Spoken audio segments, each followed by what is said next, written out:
When I was a child, I spontaneously created a piece using scraps of pieces of felt and I think fish food that I glued on.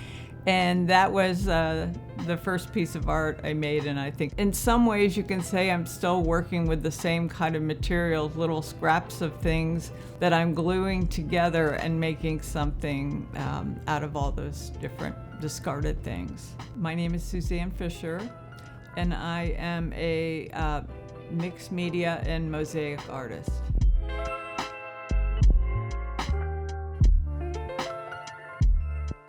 I make mosaics out of little pieces of tile and also glass. Some of them are large murals for outdoor public spaces. And then I also make mixed media pieces that have paint, collage paper, mosaic elements, and then they have a layer of resin on top, which holds everything together and also makes it magical and shiny. Well, what I like about mosaics, it's that you choose the colors as a painter, you nip the tiles like a sculptor, and you weave it together like a tapestry artist. And the other thing about mosaics is it can be both exhilarating, frustrating, and challenging in equal measure. And it's a way to sort of make sense out of the world around you. I think that you just have to keep showing up at the job of being an artist, whether you feel creative or not. You just have to get in the habit of creating something. Have a sketchbook. Even if you draw something for 5 minutes every day, after a couple days you're going to start to see some progress. And so take the same thing that you want to draw, something that's not too challenging, draw it every day, draw it a different way, draw it with different materials, and then after a while you're like, hey, I am making some progress here. One of the most important things is just showing up and following through and completing things, and maybe not obsessing so long over something, and just get it finished, get it out there, get feedback, and move on. Sometimes that's a challenge, is getting stuff finished, and it isn't always what you expected, or sometimes you might be disappointed, but I think you just have to keep going and say, well, the next one will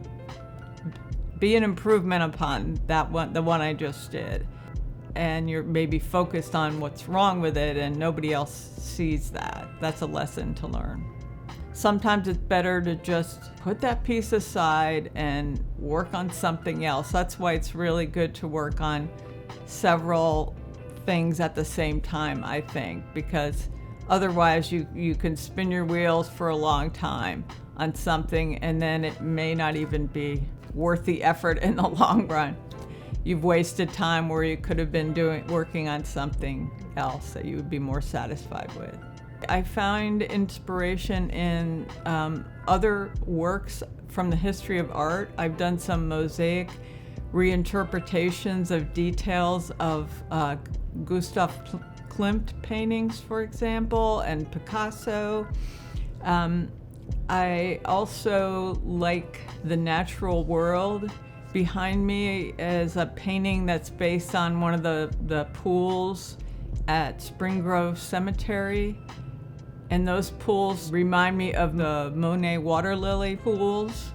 So I find flowers, I love flowers. I used to do a lot of pieces based on sort of variations of Egyptian art.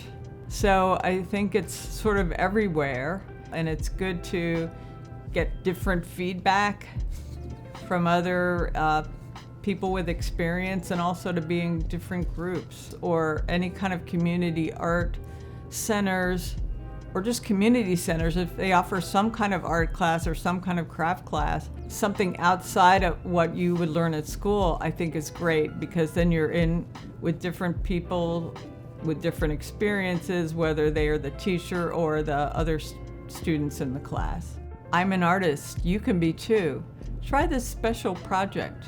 Start with some kind of stylized sun face. What you want to do is Every day you're going to draw the sun. Each day you're going to make one element or the other more stylized, make the eyes bigger, smaller, make the sun look maybe angry, bored, happy. You just want to become familiar with the elements in the face, and then you want to start to think about how each element is going to work if you were going to make it into a mosaic. This can be done with the color of the mosaic pieces, the size of the tiles, the shape of the tiles, the direction that they're laid.